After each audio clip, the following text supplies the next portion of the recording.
I'm Trish Toby with WARC reporting to you live from Westchester, New York, where there appears to be some sort of mutant menace on the loose.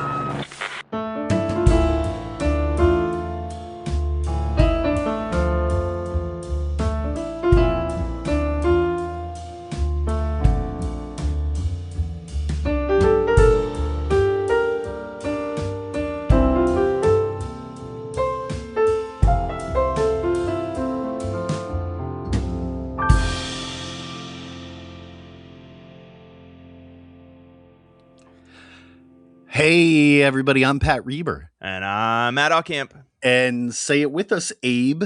Welcome to Mutant Menace. Oh, Matt. Oh, Patrick. Happy solstice. Oh, is it? Yeah. By the time this publishes, it will be over. But yes, it is the summer solstice. Summer solstice. So what do you do on the summer solstice? How do you celebrate? I stayed inside and played video games mostly. Marvel Rivals, right? That's what you're playing right now? Matt, please don't preempt my X-Men related activity. What are we talking about today? Matt, today we're talking about Power Pack. Yes! Now, stay with me. It's listener. a type of battery that you can buy at a Radio Shack. I will say, so I haven't read much Power Pack before preparing for this episode, and I probably won't read much more moving forward, but not because it's bad. Yeah. It is because it is written for children, and I have gotten so accustomed to reading comics for teenagers and occasionally for adults. I just can't do it. Like, the stories themselves, clever. The way it ties into what we usually do here on this podcast, I think is really interesting. The art's fine. There's a lot of cool creative stuff. It's just, these are comic books written for children the ages of the Power Pack. But they run the gamut. They're like, what, 11 to 5 or something? 4? I don't know. Yeah. I've read all of Power Pack. My God. It's okay. Well, I'll give some background first. It was created by Louise Simonson and June Brigman. It was basically Louise Simonson just kind of needed a project. Like she was editing for a long time, and they were we need to give you something. And she came up with this whole Power Pack idea of just like 4 kids who get superpowers and then have to hide it from their parents. So these are 4 kids: Alex Power, Julie Power, Jack Power, Katie Power. Yeah, their last name is Power. That's the age order, and I think it's something like Alex is 11, Julie's 9, Jack is 7, and Katie's 5, something like that. The point is, too young to be a young Avenger. Yes, and here it is. Okay. In issue number 1, Alex is 12, Julie is 10, Jack is 8, Katie is 5. Okay. They're like sleeping outside. Like they convinced their parents to let them sleep outside one night, and they're just like sleeping on the porch. And a alien spaceship crash lands, and they live on like an oceanfront or like a bayfront house. Oh, I thought he lived in the middle of New York. They do. They move there a couple issues in, but a alien spacecraft crash lands, piloted by a horseman, Beta Ray Bill. A Chimelian that's his race, and he's like his name's Kofi Whitemane, and he's just like he's got kind of like a sort of like a human body and a horse head, and his whole race has a whole lot of superpowers, like a whole bunch of superpowers. And as he's dying, he's being chased by the Snarks, who were attacking his planet. And they're Snarks? Yeah, they're like green lizard people who want to conquer the universe. Why wouldn't you make them shark people?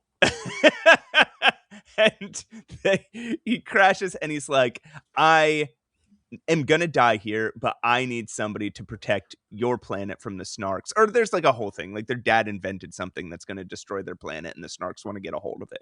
Okay. He's like, I need you to protect your planet, so as I die, I'm going to split my powers up between the 4 of you. Here you go. And He gives Alex gravity powers. He gives Julie speed, rainbow flight powers. Yeah. He gives Jack density powers and Katie energy powers. The good one. So do you want to explain what, because you know this part, do you want to explain how their powers work? Yeah. So Alex G, he goes by G. They spell it Gee. And it's funny to think about whether you pronounce it G or Gee. I decided because I couldn't figure out which one to go with. He can lighten the gravity of objects, right? He can remove the gravity around objects, including himself. But he doesn't have directional control. He knows how to. Right. It's a very funny thing because he can kind of fly, but really he can just make himself light enough to hover go into the air. Yeah, he needs to create the momentum.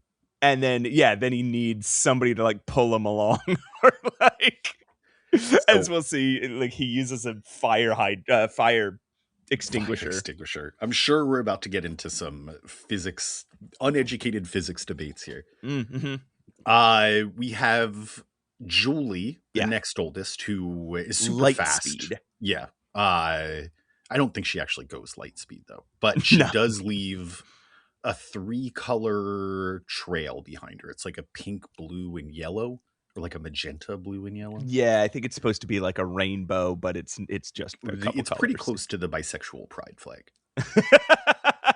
Well, there you go. We learned something about Julie. We have Alex. I had so much trouble keeping track of their names. Not Alex. You already said Alex. The next one is Jack. Jack. Mass Master. Mm-hmm. He's going to change that when he grows up. But he can adjust his own density in, I think, pretty interesting ways. He can make himself super light to the point that he is a cloud of gas, or super heavy. So very much like who was the member of the Hellfire Club when we first met them? Harry Leland. Yeah, who got just eviscerated by Wolverine. Only when Jack lightens his density, he turns into a cloud of gas. When he increases his density, he turns into a little tiny Jack. Yes, super tiny and heavy. He calls it his jackhammer, and he shrinks down. He's like, my 60-pound jackhammer, because he's 8 years old. He's only 60 pounds. Yeah. So yeah, that's fun, and I think he has a better handle on it than Harry Leland did. And then we have, don't tell me, the little one, Annie. No, Katie. Katie. Julie, you already said Julie. Oh, there's already a Julie. Katie is Energizer. Katie is Energizer. She has the ability to... I got a name wrong, too. So before you guys email, I'll correct it when Pat's done. Don't email us about their names. She has the ability to absorb... She calls it disintegrating, but essentially she's absorbing matter, turning it into energy, and blasting that energy out. And it seems like her power is deadly. Yes. She's the one that could destroy a city if she wanted to. Yes, and she's 5 years old. She's got a there's like a limit too, so she can absorb a certain amount, but then she starts glowing, and then she'll get sick if she doesn't release it. So she has to release it. So the name I got wrong was Alfire Whitemane. So Kofi Whitemane is their friend. The little horse they meet later. Oh, they meet a little. Okay. They meet one their age.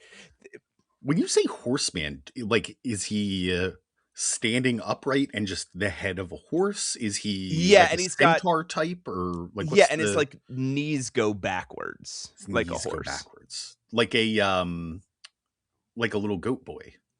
Yeah, but like a tall man, tall goat man. And then Kofi Whitemane is they make friends with him later. He's like the cousin of Alfire Whitey Whitemane, who is the older guy who dies. Like the first issue, a horse dies. A horseman dies. Ooh. Yeah. Report on Julie Powers' sexuality. She does come out as bisexual later in the Future Foundation era of Fantastic Four. I told you. So that is so what? Yeah. Somebody had that same idea. They saw it and they were like, oh, okay. So anyway, yeah. So this is early on in Power Pack. They start crossing over with the X-Men, and they'll do it a bunch, and especially in like really important moments in X-Men history, because pretty soon Louise Simonson is going to be a pretty big writer in the X-Men universe. Yes. But this is she's been the editor for so long, right, that her and Claremont are friends. So, and this crossover is very weird for reasons that we'll talk about, but it's not like a crossover more as it's like a riff on the same story twice. Yeah, it's strange. I think the way that they weave it together is very fun, but then it is just the same story over again. You'll see. So, okay, a little bit more background. Yeah, Matt, what other background might we need for today's episode? Juggernaut. We see Juggernaut again. God, so I am still having such a hard time reconciling this Juggernaut with the first Juggernaut we met, because I completely either forgot or didn't really it hadn't really sunk into my brain that for his first 10 appearances, he was trapped in another dimension and he would only appear on Earth as a villain. When he got teleported in. Yeah, when the dimensions would align for some reason. Somebody would make a device and it'd be like, oh no, we accidentally brought Juggernaut here. Because he will never be cosmic like this again. He's now just a guy stomping around. And despite all that, he's a fairly well-adjusted guy. Yeah, well, as we'll see in this issue, the last couple times we saw him, he wasn't trying to do supervillain stuff. He was just he was getting a birthday present for his friend. And I guess they started destroying the city. They got into a fight. Spider-Man said, I should get involved. And I think they would have settled that dispute between them. But they did cause a lot of destruction along the way. The time before that, he was just drinking at a bar. Yes. That's all he was doing. And and he fought Colossus because Colossus was heartbroken and they wanted to make him feel better, but also make him feel worse but he also almost got soul sucked by Selene. Yeah, they saved him from Selene by accident. That's such an interesting little detail. She would have been so incredibly powerful. What's some other background we need? Where are the X-Men at this point? Chillin', right? We just got back from the Alpha Flight adventures, the Asgardian adventures. And in their own title, they just got back from War Hunt 2, so they just fought the Hellions. Right. Yeah. And that's I don't know, they're in stasis right now, sort of getting ready for Secret Wars 2. I guess so, yeah. And then the Morlocks is the other thing you need to know about. What we last saw of the Morlocks is that anti-mutant sentiment is ramping up, so it's become dangerous to be a Morlock. Or to be a mutant in general. Professor Xavier got fucking beaten nearly to death. Yeah. And then rescued by Callisto. Mm-hmm. And while he was down there, it was just a passing mention that a woman named Anna Lee, her children were murdered for being mutants. Just a passing mention in an epilogue somewhere. Or no, it was in a New Mutants issue. No, it was in a dialogue. It was Professor Xavier was walking around the Morlock tunnels and somebody was like, Callisto, Anna Lee's kids have been killed. And Professor Xavier was like, that's so sad. And then went on a soliloquy about how hard it is to be a mutant. And it's okay, is anyone going to care about these kids? Are we done with the dead kids? Is that, but all of this will be important in this series of issues. So that's the context you need.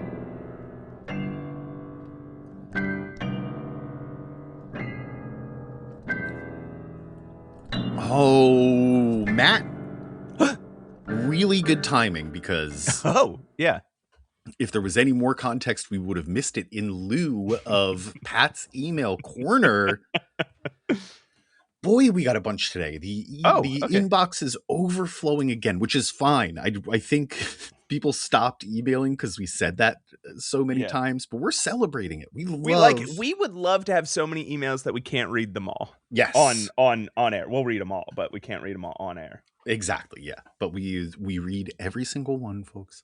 Anyway, we're going to start off with the old regular Email Michael. Email Michael! Following up with episodes 62 and 63 response. He says, "Hey, Pat, tell Matt that life has been busy for me lately and I fell behind on episodes, but I'm caught up for a couple of days until episode 64 comes out." Oh. Is that this one? No. That's the last one. Oh, no, we're on 65. Okay. But that means I have more than one episode to respond to today. In episode 62, the question was asked, does this episode suck? It wasn't your best, but at least you took the bold stance of being against sexual assault when reading the Dazzler issues. Good job. Yeah, I mean, we're brave. I'll take it. In episode 63, the question was asked, why does Pat think that sucks? Pat thinks that sucks because, like most men his age, he has developed highly specific and discerning tastes. With that, I shall take my leave. Taking his leave, email Michael. What did you think sucked? I don't remember. Yeah, me but neither. It's because I have very discerning tastes as a man of a certain age. I bet it was good. I bet whatever you thought sucked was good. Gonna take it as a compliment. Up next. Matt, you remember this guy, Canadian Dan? Yes. Yeah. We met him last week. We just met him last week. Very polite. Mm-hmm. Thank you, Canadian Dan. He says, "Hello, Pat. Could you please tell Matt that I am not as polite as I came across and sincerely apologize for misleading you guys." What the fuck? Already untrue. He opened once again with, "Hello, Pat. Could you please tell Matt?" That's very polite. Thank you. In fact, when I played Pat's email corner to my Canadian sons, they were appalled. I'm glad you guys upped the Canadian content right away by covering X-Men and Alpha Flight. Makes me feel like my voice is being heard. Some more Canadian content for you is whenever I hear Matt's laugh is how I would imagine the Master of the World to sound. Do I have an evil sounding laugh? I don't think so. It's too abrupt for like an evil. I do a lot of like outburst. Like it hits me in a second and it needs to come out. It's like, yeah. And also I do a lot of like, I laugh. I cut out pieces of my laugh sometimes because it goes on. Like it'll be like when I'm editing, I leave it all the way through. Well, I don't normally choke like that. But there is normally like a back. There's like there's a lot of. There's normally like a pullback at the end of the laugh, and I usually cut that out because it just sounds bad to listen to. I think it's endearing, and I'll cut out the middle of it because it would be better if that was only like 5 of those, like that. My favorite is when we are laughing so hard that we get silent. And like there's 3 seconds of dead air because we're trying to catch our breath. I always leave that. I try to, yeah. All right, up next, reading comics is the title line from His Name Was Dusk. What's his name now? I'm not sure. He doesn't say here. Okay. Let us know. His name was Dusk. Let us know. Hey, Pat, can you ask Matt if listening to an episode of Mutant Menace counts as having read the comics you described? Like if I'm talking to someone and they ask, have you read that Dazzler graphic novel? It feels like I should be able to say yes, right? I have an opinion on this. What do you think, Pat? This is a great question. I would say, yeah. You know what? Take the liberty. I think we put a lot of work into this. We do read these comics very carefully. We're not just breezing through Except for Secret Wars. Except for Secret Wars and probably Secret Wars 2. And if you want to tell people, Now, if you don't want to lie to people, you should say, "Oh yeah, I'm familiar," and then they'll just assume that you are, for some weird reason, saying that you've read it. I'm familiar. You could also say, "Oh yeah, I know it very well." Yes, yeah. Ooh, that's great, Matt. But if you're okay with lying to people, yeah, absolutely. I think we give you enough information to fake it in conversation. Right. You want to know my feeling? Yeah. I think you can say you read it if we did a good job on that one. Sometimes we do a good job and sometimes we don't do a good job. So if we did a good job on that one, you can say, yes, I read it. If we didn't do a good job on that one, you have to say, no, I didn't read it, but I kind of know it. But the only way to know if we did a good job is here's what you got to do. You got to read the comic, then listen to the episode. And if we did a good job, you can say we read it. Here's the thing. Here's the thing about that, Matt, is if they say, oh no, but I know the gist. People are just going to assume like, oh, you looked it up on Wikipedia. And that's not what they did. No, they're not. These are not short episodes. They're putting a lot of work into understanding what happened. Arguably, listening to this podcast is more work than reading the issues. But you don't have to read. Well, you do if you want to know if we did a good job or not. So you don't have to read the comics to say yes if we did a good job. And of course, if you want to read the comics, you can follow us on Patreon for free and get our reading lists. Yes, thank you. His name was Dusk for bringing Maybe that we should up. start saying we did a good job on that one at the end of every, or like we didn't do a very good job here at the end of every issue. Like, and like to be continued. We didn't do a very good job. Yeah, here. you know what? Please read this one. The end. We did a really good job that time. Ink Master Matt. Oh, hey, Ink Master has some comments on episode 64 for us. You ready? Mm-hmm. Ink Master says, "Hey Pat, tell Matt that unfortunately at the time of writing, I still do not have my laptop back." You remember his laptop was broken? Does this make him dishonest? No. Oh. Sort of. Here's what he says. He says, "I had wrongfully assumed that the email corner would still be responding to emails from 2 episodes ago instead of the last episode." Oh, we used to do that when we were better sort of about keeping up with recording this podcast, and now it's fucking skin of our teeth. Matt, you don't know what you're talking about. This is my segment. It is 6:21 right now. You guys are listening to this like 4 days after we record it. There is a very specific pattern to how and when emails get selected for Pat's email corner. And if you're listening closely, we've been dropping hints through the entire run of this podcast. It's an ARG, actually. If you put them all together, you get $10,000. So don't make promises like that, man. They have to find it. There's $10,000. It's like a treasure map. Yes. Yeah. If you don't find it, that's on you, because we have put the location of $10,000 somewhere in this podcast. Somewhere hidden throughout this podcast. Listen really closely, multiple times, and you have to refer it to 10 friends, or you can't hear that. Your ears don't hear it anymore. So, my apologies to Ink Master. He thought he had the puzzle solved, but he did not. No. With any luck, though, I should have it back by the time that this email gets read on air. We'll find out. Yeah, good luck. We talked about Big Bertha a bit in the vein of large superheroes.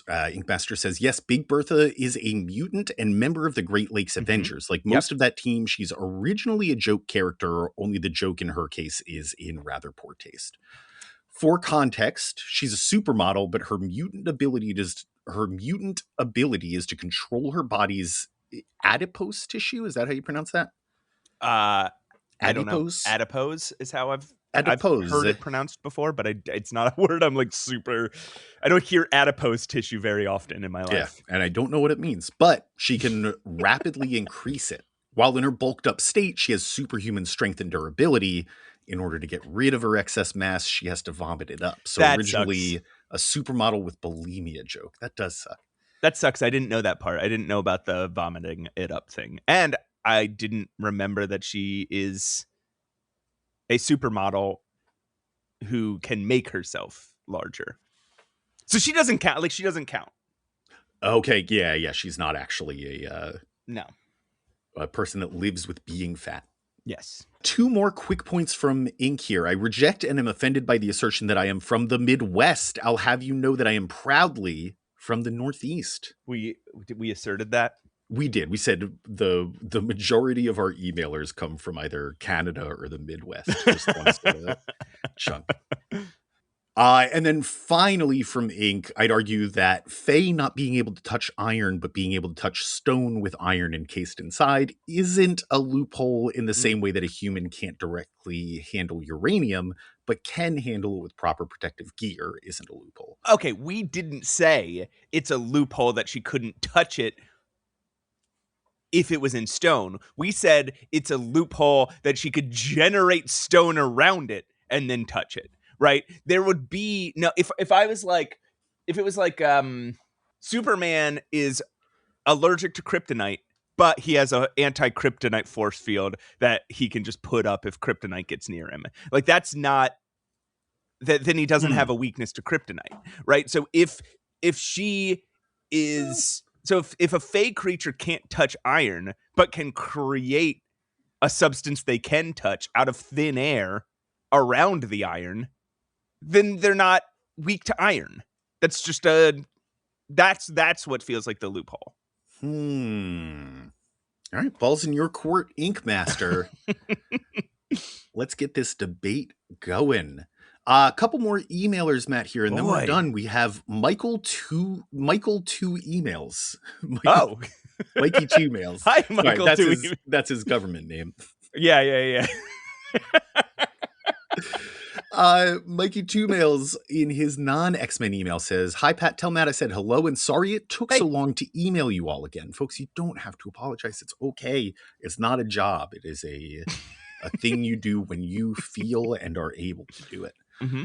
I hope he had a lot of fun on his trip, and I can clear up some confusion on Colorado and why it seems to have such a huge identity crisis.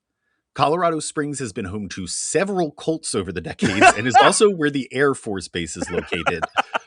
Plus, with all the Texas people moving here is why there seem to be so many wannabe cowboys with bad opinions. Yeah. Meanwhile, all the cool people who were here before and during the weed rush, the green gold rush history we'll someday call it, are pretty laid back. Plus, there's some major companies that moved to Denver, which brought a lot of California people." Wow. Yeah. I mean, it's just a bizarrely, I'm trying to avoid using all the same language I used before, but it is just every patch of it is like a different place. And the thing is, it's also the same with its weather and its geography. It's just like you drive 2 hours in any direction in Colorado and you're in a different location. I love taking that anthropological lens to like a period of history in the last 100 years and being like, why is this town so strange? Oh, because they closed all the state hospitals. There's a very specific town near us I'm thinking of. Yes. I won't mention by name. Yeah, that is. And then his X-Men related email is just appreciating the copy of the X-Men and Texas State Fair issue that we provided. It is a beautiful little time capsule. Cool. Yeah, no problem. Then finally, Glib Grendel. Remember Glib? Hi, Glib Grendel. Glib, welcome back 2 episodes in a row. Hey, Matt, tell Pat that I failed to say it with you the first time. Did not say, hey, Matt, tell Pat. What the fuck? You're kicked. Okay. Deep breath. I had not expected the quick turnaround. Once again, people think they have my email system figured out. They don't. And I would have made the 7-hour drive to Philly to record that with Pete. Pete is such a trooper doing that every week. I agree. I did, however, pull off into a random field to restart the podcast to do so properly. All is forgiven. Perfectly acceptable. That's very good. I'm so good. That's so good. I'm so happy. I'm so proud of you, Glib. And then she tells us about a adventure she went on. She was looking for a Mystique dressed as a cowboy as a mural in Cincinnati and not actually, we're pretty sure it's a mural and not an actual Mystique dressed as a cowboy. But she was out in her X-Men dress, which she provides a photo of as well. And this is a Marvel Comics dress. Or a Marvel Comics cool. dress. That's a cool dress. Fantastic. Yeah, a lot of patchwork stuff. It's very cool. So I'm thinking every mural with a cowboy in it could be Mystique. Mystique mural. And then Glib actually sent us a second email just responding to the actual episode 64. Oh, okay, cool. She apologizes for stepping on Mikey Two Mails' nickname.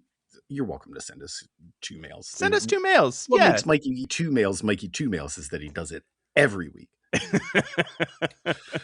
I've only seen the word anodyne in a Monster of the Week scenario, as in the Anodyne Pines. While the trees had a mind-altering effect, I wouldn't call them healing, as they also ate people and were full of aliens. Yes. Deep implications for Madeline's baby. I don't think you recognize the struggle of deciding to be a dog or Catholic. I found it very relatable. I assume the other call to arms was asking what Thor would name his dogs. I'm thinking Jonathan the Lab of Lightning. That's fun.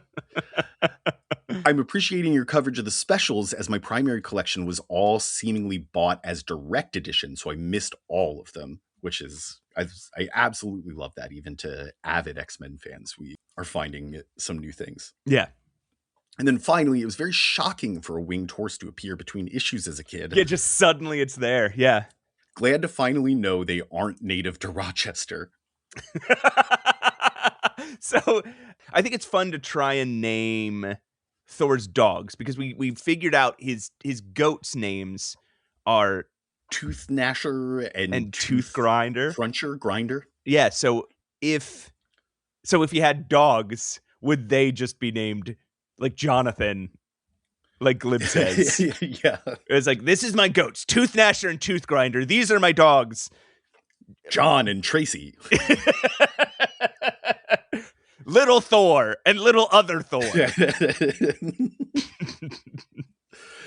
And then here's an interesting sign off. Not a nickname, Glib Grendel. Oh, okay. So not a nickname. So we could. And technically that's 3 emails from Glib. So we could assign a nickname to Glib. Yeah, sorry for the assumption. Yeah. Well, we had a reason for assuming that was a nickname just based on the way the email came in, but we apologize. Yeah. So Glib, what's a good, so what if we did Glib 2 mails? Glibby 2 mails. Glibby 2 mails. I mean, the dress is cool. Let us think on this one. This is not a bit. Now, understanding that Glib's not a nickname, and get you a proper nickname. Field of Glib. Remember? She pulled off into a field.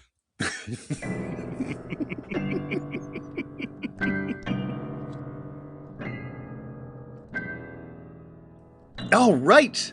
Oh, sorry. I lost where we were for a second. Came out of it as quickly as we came into it. We're ready.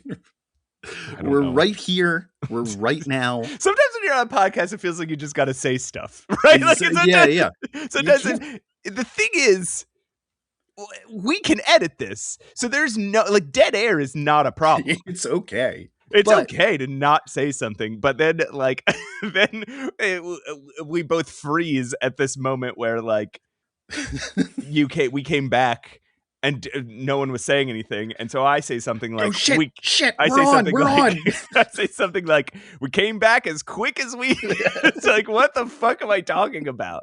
All right, Pat, I gotta ask you something actually while we're here. Matt, and it's, did you do anything X-Men related this weekend? Oh my goodness, Matt. We talked about it on the Discord a little bit, but I got into a new Basic B video game, as I'm known to do. Yeah, that is your style. It is. But years after everyone else gets into it is usually Much like you with movies, right? Oh, yeah, true. Except you watch good movies. I've been playing Marvel Rivals, which is essentially a clone of Overwatch, which I had played once or twice a very long time ago. Oh, my God. But all with licensed Marvel characters. Is it free? It is free. What?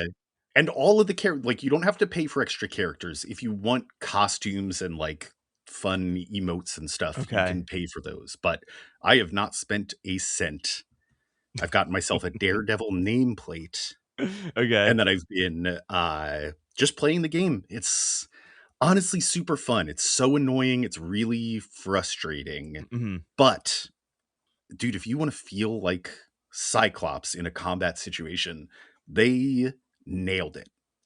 Okay, all right. I love playing as Cyclops. I love playing as Gambit. He's got his judo. Like, is he He judo? does have, it's not really super useful, but okay, he's got like little laser blasts, right? It's but mostly a shooting game. They put that idea into it. They put like that level of detail where they were like, Cyclops doesn't know karate or boxing. He knows judo. Yes, it's a very, it's like a horizontal chop he does when you do the melee attack. But that's not what Cyclops is for. You can shoot little blasts out of his eyes, right? Or you can shoot one long continuous stream that banks off of all the walls and try to angle it at people. Okay. Or there's a special move you can use like every so often that does that for you, and it'll hit like multiple enemies when you fire a blast at they accounted for his mutant spatial geometry power. Awesome.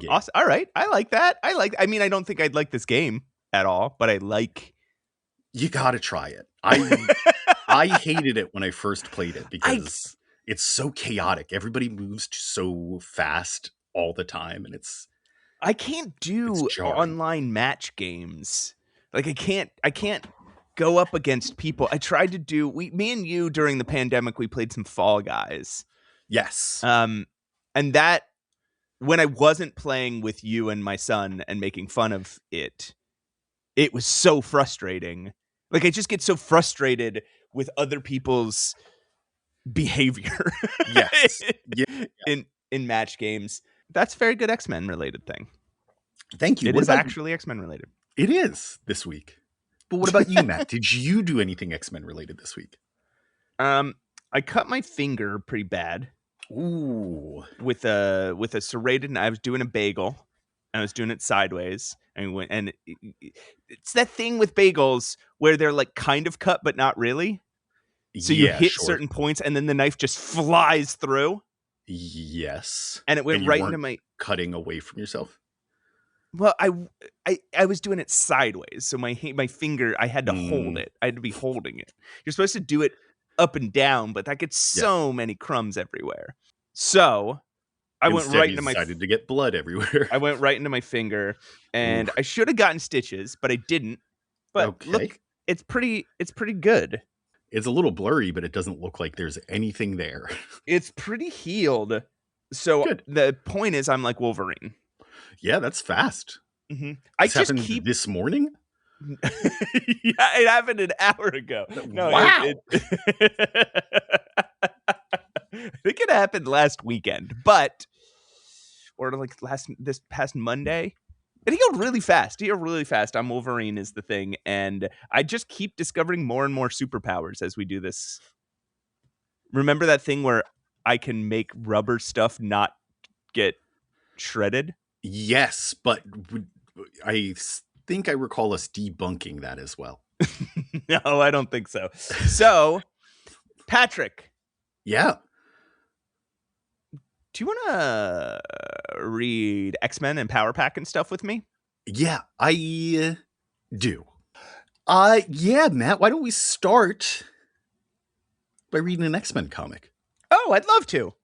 Uncanny X-Men number 194, Juggernaut's back in town. Oh, boy. Chris Claremont, writer, John Romita Jr., penciler, Dan Green and Steve Leialoha, finishers, Glynis Oliver, colorist, Tom Warzakowski, letterer, and Nocenti, editor. And Matt, it turns out his name was Jim Smudge, editor-in-chief.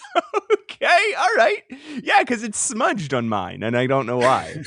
Release date March 12th, 1985. Cover date June 1985. So, do you think Len Wein, who's clearly a listener to this podcast, we're pretty sure, do you think he's really upset that you keep really hammering on the Oliver? Glynis Oliver? Yeah. Do you think Len Wein's listening and he's like, stop it? This was 40 years ago at this point. I'm sure he's over it. Who knows? Well, maybe not. It was one of the most talented colorists of a generation. Yeah. If you lost the most talented colorist of a generation, boy, you'd be drinking about that forever. All right. Well, sorry to Len. Glynis Oliver. Uh-oh. Juggernaut's back in town, and all the news stations are broadcasting it, but the X-Men, tired as shit from all their recent fights, don't want to hear it. Yeah, they just don't want to fight him. They are.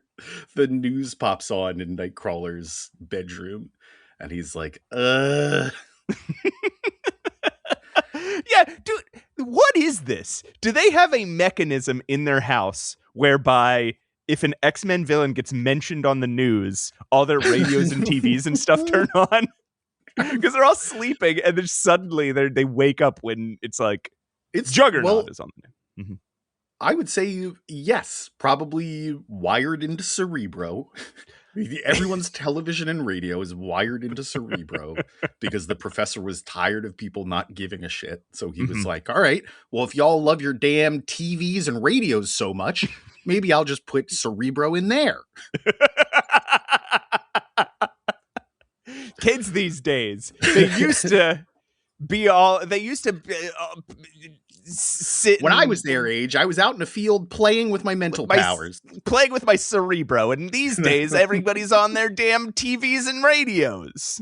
When Rogue hears about it, she's nude in the shower. And they say, that was a golden oldie by NAZGUL. Another NAZGUL reference. Oh, yeah. Another NAZGUL. So they must exist in the same universe. Yeah, I guess so. And then Kurt, we get a lot of little insights into each person's life here. Kurt stayed up all night watching The Scarlet Pirate, this is not the first time he's mentioned that movie. Yeah, dude. He just like, how many times do you have to watch these fucking movies, man? These 1930s Errol Flynn movies. He's like, why did they have to play the Crimson Pirate at 2 a.m.? You've seen it! You didn't have to stay up for this one. He's watching the edited for cable version. Colossus is painting and doing. Well, no, I guess he was asleep too. His room is just paintings and. Yeah, it's always ready for painting. And weights. But Colossus is up through his jammies. Ruins his damn jammies. I don't think he needs the weights. Colossus is the one that isn't trying to ignore it until, of course, Wolverine gets back from a jog and kicks them into gear. God, and Nightcrawler's like, do we have to? And Wolverine's like, nope. He says, nope, we never have to. Fuck, I love this guy. It's a good line. Yeah. Ah, God damn it. Chris Claremont puts those lines in his mouth all the time, where it's like people are like, I don't want to. And he's like, well, you don't have to, but that'll make you a bad person. And then they're like, fuck, I'll do it. Or like, be a lot cooler if you did. Or I want to do this villainous thing. And he's like, that's your right, but I'm going to kill you if you do. Can I say he never tells anyone what to do. It's so good. Can I say I don't think Wolverine needs to go for a jog. Meanwhile, in Kenya, a pair of blonde twins are on a safari when the brother, Andreas, begins to sexually harass a local server woman. Aurora Monroe appears in the doorway to defend her. Wow. A fight breaks out and she beats his ass plus his two bodyguards, causing the sister twin to level a pistol at her. Aurora throws a dagger and knocks it from the woman's hand, then grabs a hunting rifle, chasing the hunters off. The server woman bows as her goddess, the Wind Rider, has returned. Yeah, you read this and you're kind of like, okay, this is about Aurora returning to Africa and the way that people react. And you don't put too much thought into who these blonde hunters are. They use a racial slur here that made me say, like, oh, these are really shitty people. We'll call it the K word. It is a common racial slur for South Africans in apartheid South Africa, like the black South Africans, I guess you should say. So you thought, oh, these are characters. Yes, these are people that they're either characters or apartheid was raging at the time. So it was just like a chance to okay. say, like, look how shitty these people are. Yeah, I think when I first read this, I didn't think like, oh, these people will be back. I thought they'll be back. I thought these are like, this is an example of something. Back in New York, the X-Men stalk Kane Marco. Yeah, come on, guys. He's just doing normal guy stuff at the bank. The poor guy's trying to get a loan. Yeah, he's just talking to the loan officer, just like, hey. All of them, except Colossus, are thankful to not have to fight him. When suddenly Nimrod appears, the pink and white robot blasts his way into the bank and announces that there's a criminal and 2 mutants on the premise. He blasts the civilian clothes off of Juggernaut, and Kitty and Phoenix slip away through the floor. Juggernaut dons his helmet just before Nimrod flings him all the way across the town into a construction site. He flies after him, disintegrates an I-beam that Juggernaut is about to swing at him, and then collapses a pile of steel girders on his head. We see Nimrod calculate the exact amount of harm this will do to Juggernaut, 0, and the exact moment Juggernaut will emerge. This is intense. Yeah, it's immediately you're just like, whoa, this guy Nimrod is a lot to. Yes. Like, he's got every superpower. Oh, he's a guy with every superpower? Fuck. So this is the first glimpse we get at Nimrod as a powerful being, right? We've seen a couple of just like suggestions that he doesn't like mutants and he's from the future. This is the first time we see him in action. Mm-hmm. This is very rare, Matt, and this is why I'm mentioning it. I know something about Nimrod that you do not. I'm sure there's a lot of things about Nimrod you know that I don't. But he's actually a huge part of the Jonathan Hickman House of X, Powers of X run. Oh, okay. And I don't think that's any sort of spoiler. He's just there. Part of it, yeah. And he's pretty integral to the plot. So you might be thinking, this idiot, Pat Reber, doesn't know who the fuck this is. You would be wrong. Damn it. That's right. I feel so stupid. All right, a couple things. Thank you. He calls Shadowcat Ariel. Yes, which means you remember the old adage, Matt. If her name is Ariel, she's not in your carry-all of canon X-Men stories. That's right. Which means we know he's from a future. How did you remember that? How could I not remember it? He got disrupted in his travel in time. He's coming from a non-canon future. This is how we prove it. He's from a non-canon future. Yeah. Phoenix is here. She's looking like John Constantine with a rat tail. Yeah. She's wearing like a green trench coat and khaki pants and a white shirt and a black tie. And like spiky hair like he had back in the 80s. Yes, yeah. You could, if you changed the lipstick to just like a frown and put a cigarette in it and changed the red to blonde and erased the rat tail, you would be like, oh, it's John Constantine. Yeah, absolutely. Which is great. I love this look for her. At this moment, the X-Men rush in. All of them, except Colossus, are unsure of whose side to take, but Nimrod fixes that by blasting Nightcrawler and Colossus on sight. He's like 95% chance Nightcrawler will pop up here and then zaps that spot. So when he unteleports, he's zapped right away. Taken off the table. What we're seeing is like this guy is scary, right? Like this guy could kill the X-Men. Like they will not win this fight. Exactly. And that it's all calculated too. This isn't just pure power. This is him knowing what's going to happen and tacticizing around it. He's tacticizing, guys. He's tacticizing is the problem. And that's the one thing the X-Men can't guard against. Because they're also tacticizers. Yeah. They're like, hey, the tacticizers have become the tacticizees. Rogue fastball specials Wolverine into the robot, but he bounces off of Nimrod's invisible force field. Nimrod calculates 93 seconds until Wolverine's healing factor picks him back up again, and so has 93 seconds to kill Juggernaut. Nimrod knocks his helmet off and hits him with a concentrated sonic blast. Damn. He's still wearing a second helmet under his first helmet. Yeah. This is just canon now. This is just how he rolls forever. We get a Black Tom mention because he's like, Black Tom told me no one could ever remove my helmet again. And how would Black Tom know? You gotta stop listening to this guy. Kitty rushes in to help her fallen teammates, incurring a blast from Nimrod, which she phases through. She rushes him and tries to disrupt his electronics by phasing into him, but finds herself thrown back by his energy field. Using her telekinesis, Phoenix protects Kitty and Rogue with a force field and then drops the whole skeleton of the construction site onto Nimrod and Juggernaut. Damn, Phoenix!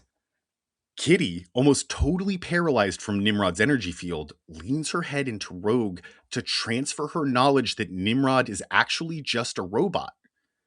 This is very cool because Rogue is like, well, that ought to take care of that. And Kitty is like, no, absolutely not. I just figured out there's not a person inside this. Like, this guy is way more dangerous than we initially thought, but doesn't have the life energy inside of her to actually say the words. So she just like headbutts Rogue to transfer her memories and thoughts over. Yeah.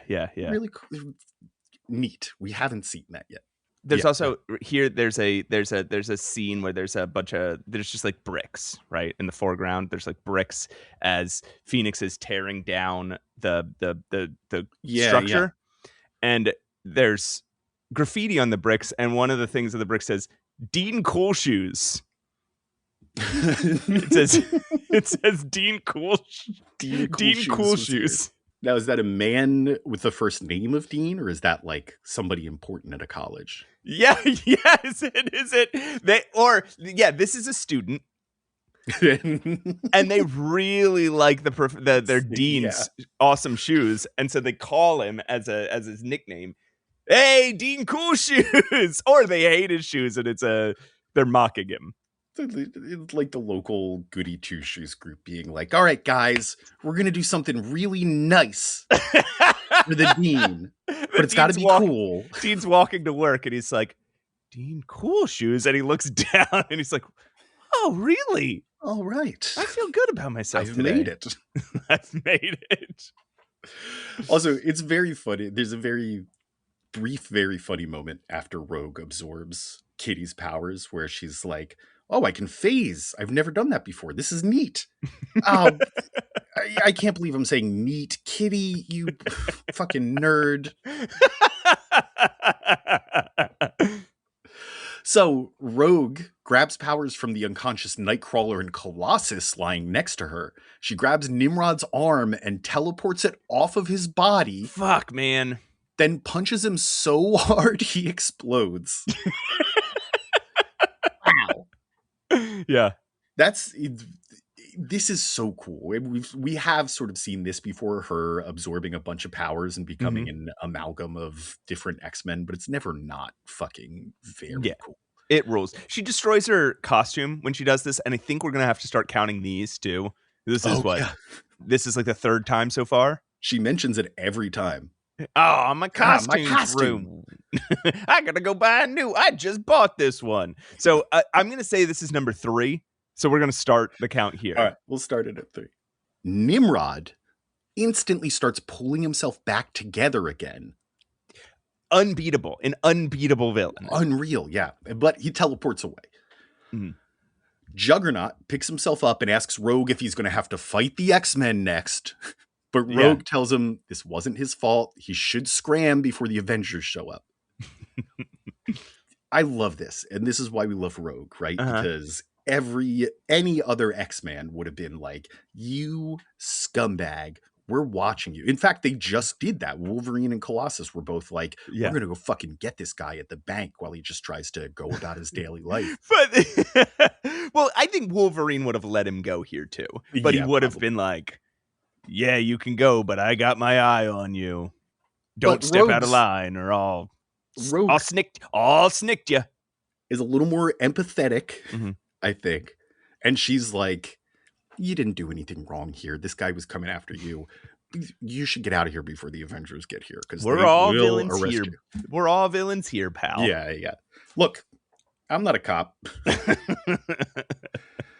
As the X-Men gather themselves, they see that the media has shown up, so they decide to leave through the Morlock tunnels below. Good that they have this new little device. Yeah. Remember that. Cut to Moscow, where a Colonel Vashin is briefed on the situation. Yeah. The media sees it as the X-Men aiding Juggernaut against a new hero named Nimrod. Yeah. Vashin is confused as to why the Americans would turn on the X-Men so suddenly, worries that this is proving Magneto right, and that Armageddon is near.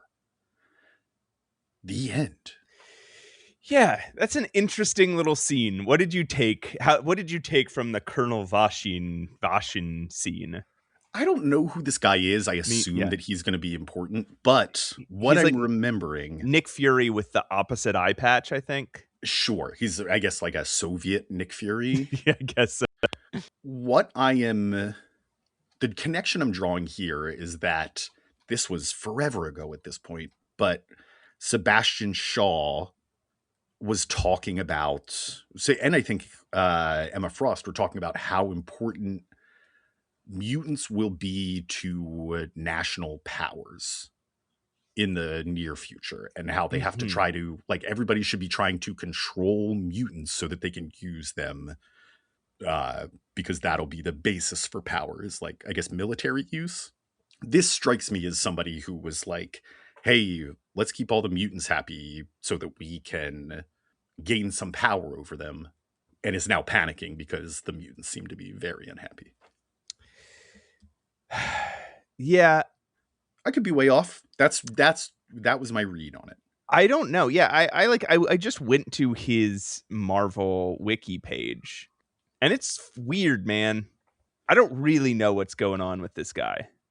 Right. The last time we saw him was when Arcade brought him to brainwash Colossus, but that was an android version of him. So when he turned Colossus into the proletariat. I see. This is somebody from Colossus's past, potentially, then. I don't know. All right. I don't know, man. Colonel Vashin. We'll see if we ever see him again. And I'm not being coy. I literally don't know.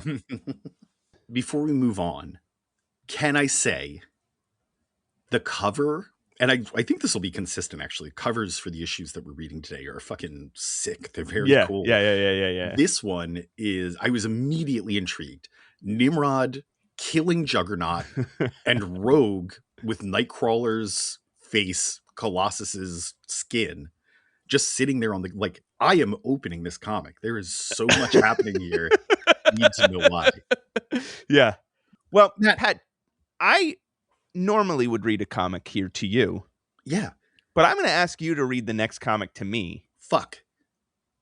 It's Power Pack number 11. Can you tell me what happens in that comic book? Yeah, Matt. Why don't you sit back? Okay. Relax. Right. Take a look. You've been working very hard. Thank you. While I read you Power Pack number 11, Problems. Louise Simonson writer, June Brigman penciler, Bob Wyacek I inker. like June Brigman's art. Yeah. It's fun. It's very let me say there are some panels that I look at and I say, ugh. Yeah. Why did you do that? But it's for the most part, it's clean, it's colorful, it's cool. Like I like it. Yeah. I think the inks are a perfect match for it too. Mm-hmm. Bob Wyacek, of course, the inker. Christy Shield colorer, Joe Rosen letterer, Carl Potts editor, and Jim Smudge editor-in-chief. Yeah, my copy is smudged. Release date March 5th, 1985. Cover date June 1985. This is going to be a quick one, Matt. Okay. The Power Pack are cleaning up their house, each using their special powers. Alex is using his gravity powers to float up and dust the bookcases. Katie is dissolving the trash with her energy powers. Everybody's mad about that one, which I don't understand. Yeah, like, how dare you? Everyone's always mad when Katie uses her powers. Yeah. Julie is, I guess it's because she's 5, and if she does it too much, it makes her throw up, which, if you've ever been around a 5-year-old that has one thing that makes them throw up, they love doing that thing. And they're just like, you're gonna blow everything up. And she's like, no, I'm not. Katie, we know you. Julie is super speed flying around, and Jack can't figure out how to use his density powers to help him at all. Yeah, he's just like, I can't pick up books when I'm gas, and like then nothing's helping. So he just doesn't. Yeah, he just doesn't. When they're done, Alex goes up to practice flying using fire extinguishers to propel his weightless body around. But they run out of juice super fast. Now, they're in New York at this point, by the way. Yeah, they've moved to New York City in like a 3rd floor walk-up apartment. Yeah. This is a great idea, but the flaw is laid out right here. Fire extinguishers don't have enough juice, and they are expensive to replace. This is what I fucking love about Louise Simonson's writing in Power Pack is she makes them all stupid kids, right? Yes. Like they just keep having ideas that are bad. And half the time, because in a comic book, when somebody lays out a plan, generally, like, and this time he does actually use the fire extinguishers, but there's a bunch of stuff we're skipping over here where a member of Power Pack lay out a plan. And usually in comic books, when a character lays out a plan, you can expect to see that happen, only things go wrong. Yeah, it's just to let us know what's supposed to happen before the factors kick in. In Power Pack, people lay out plans all the time, and then another kid will be like, that's stupid. No, and that's a bad idea. We'll get electrocuted. Yeah, exactly. The last time we did that, somebody died. We can't do that again. Yeah. And they're like, okay. It's so good. There's so many little lessons taught all through this, right? Yeah. Of just like, hey, kids, don't do this thing. It's dangerous. One of them here is don't play with fire extinguishers. They're expensive. We kind of need them, and they run out really fast. Yeah. He tries to get Julie to buy him more, but she refuses because it's her money and the idea is stupid anyway. Yeah. There's a whole lesson on whether it's okay to go through other kids' piggy banks. Jack shrinks down into little Jack and goes into his Incredible Hulk piggy bank, and he has 1 quarter. That is his size. That's 1985 to be a 6-7-year-old kid that has 25 cents. Holy shit, good. Man. You can get like 50 candies for that. The next day, they're walking home from school when they see a cat with a can tied to its tail run into the sewers. Christ.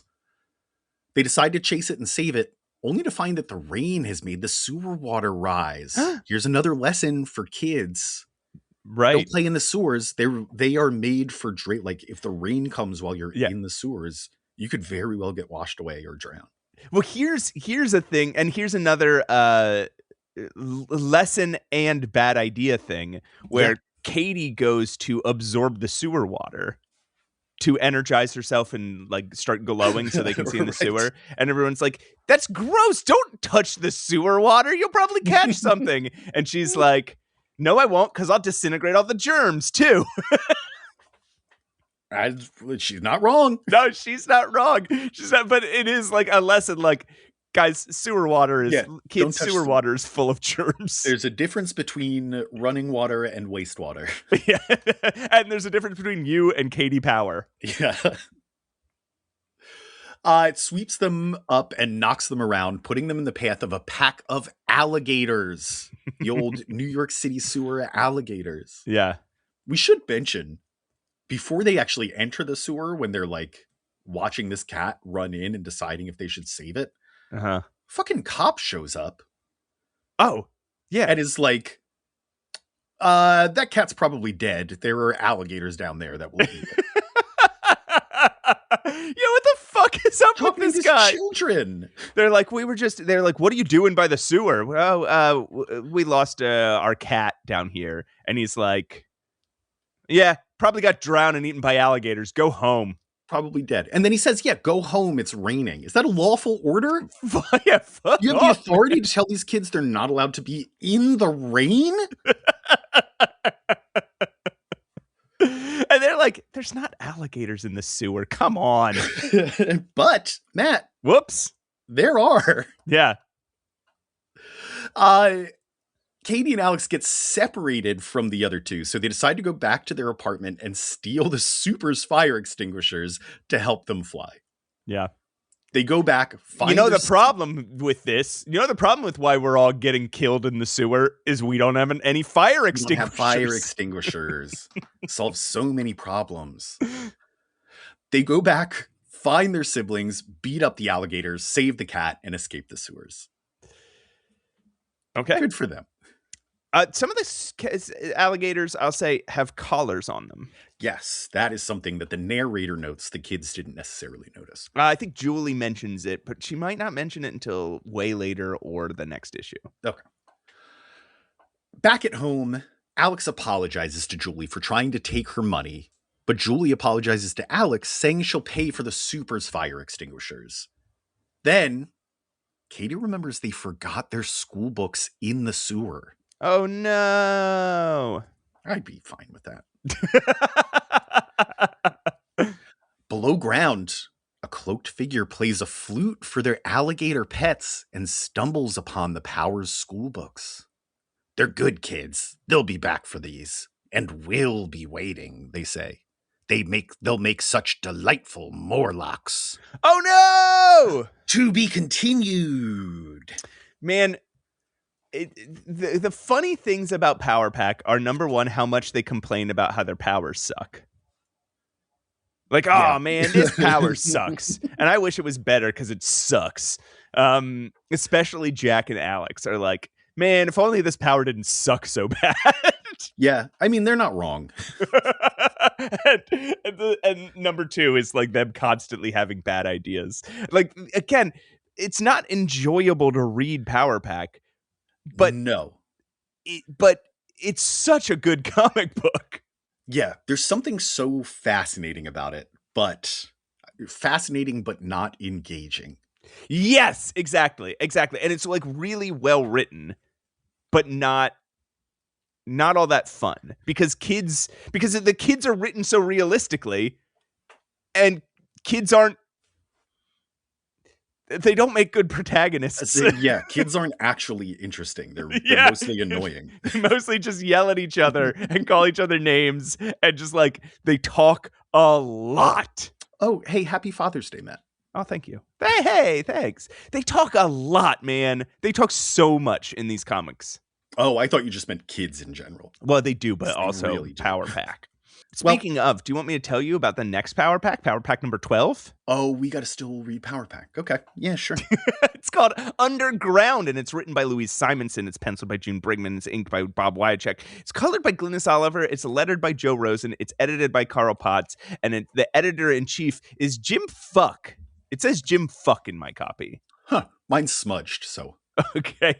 Release date, April 2nd, 1985. Cover date, July 1985. The Power Pack make their way right back to the sewer, where they were just in imminent danger to recover the textbooks they stupidly left down there last issue. They've also got the cat with them, the cat from last issue, because their mom's allergic, so they're not allowed to keep him.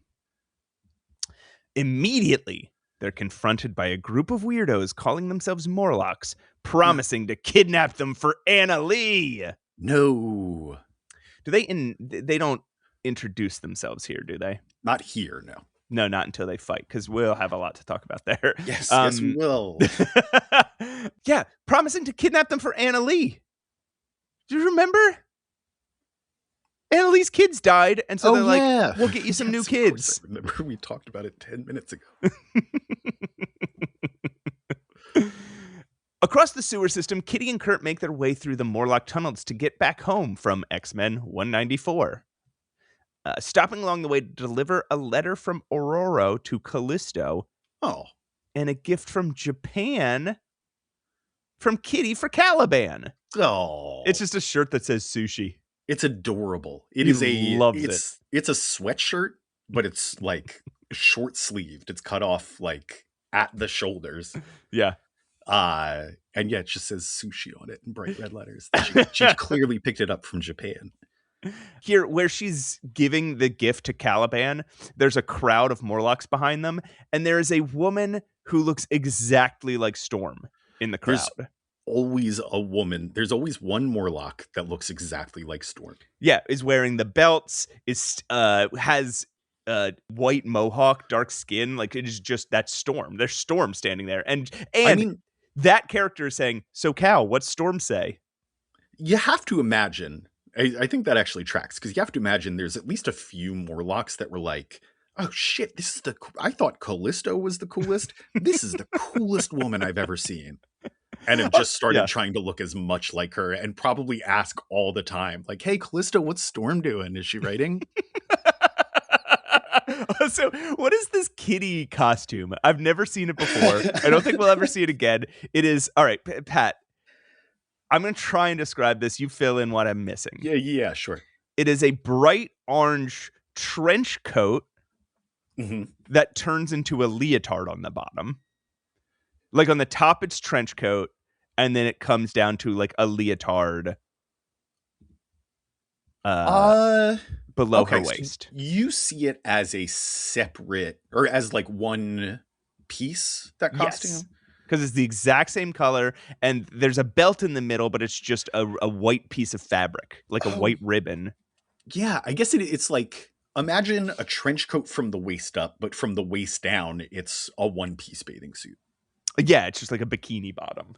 And then she's got yellow leggings under that. Yeah. That go down into orange boots. And they look like, Uggs didn't exist at the time, but they look like Uggs. They look like Uggs. Chunky, soft boots. But under her yellow trench coat leotard, she's wearing, I can't tell if she's wearing there's like a scarf. She's got two. It looks like a scarf, pieces but of also white fabric. One wrapped around her neck, and the other tied around her waist. It looks both like a scarf and a turtleneck, though. That's what I can't tell there. Well, I think that's when you wrap a scarf around your neck. But it's wrapped around so many times then. It must be wrapped around like tight. 20 times. It's a weird outfit. I don't hate it, but it's fucking weird. So she gives this gift to Caliban. Everything's cordial. They're all friends. And Callisto even has a little crush on Kurt. It's cute. Who doesn't have a little crush on Kurt? But back on the other side of the sewers, the Power Kids are fighting to escape. But We'll tell everybody about each character. So Erg absorbs energy and then shoots it from his eye. He has one eye that can shoot energy. Yeah. His other eye's normal. His energy eye is under an eye patch. Yes. And he's got hair that sticks straight up like Legion. Yeah. He's dressed like what Marvel Comics thinks a punk dresses like. Ape, not Nape, but actually essentially just Plastic Man. He can just turn into anything that he wants. Yeah, if he thinks of it, but he's too dumb to think of stuff, so he has to have other people tell him what to turn into. That's right. Piper Piper, we just met. He's dressed like a pirate, but he plays a flute. He's dressed like a fancy pirate, right? Yeah. Got a big coat and the regalia and stuff. But a beret also. But a beret. He plays a flute, and it commands animals in the sewers. So he's the Pied Piper, but with any animal he wants to be. All right. And then this is where, all right. Apologies in advance, everybody. The last person is named Tar Baby. Yeah. So let's talk about the Tar Baby for a second. Please. Because this is a very complicated term. You could just write it off as racist, and that is fine. You should never say it. You should never culturally reference it like this, because at this point in history, it is just racist. But it comes from an old folktale that was supposedly prevalent in the Black American South. There's some controversy about that because it's an Uncle Remus tale. Do you know about the Uncle Remus tales? Yes, but should So we expand on those as well? So it's like Brer Rabbit and Brer Bear and Brer Fox, I think. This was a storybook written in 1881.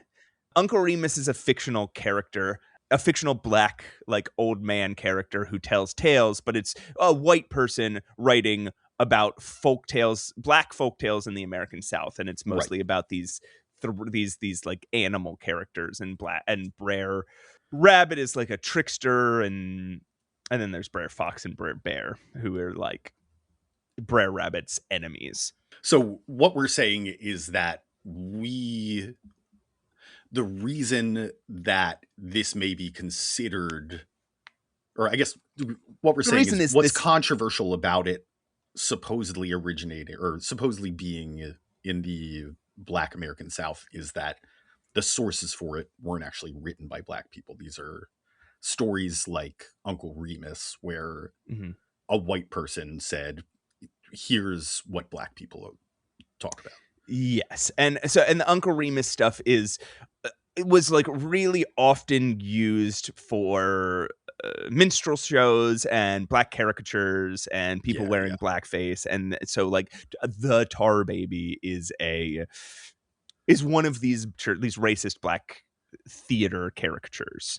But I'll tell the story real quick. It's so this was actually, I mean, this is a storied folktale, right? Like in the Arn Thompson Index of Tale Types, it's number 175.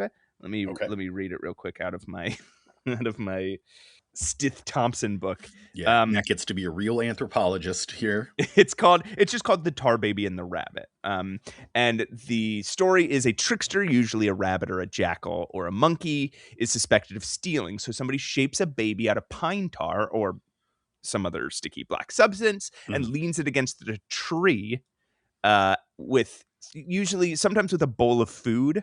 And the trickster comes to steal it. It gets stuck to the baby.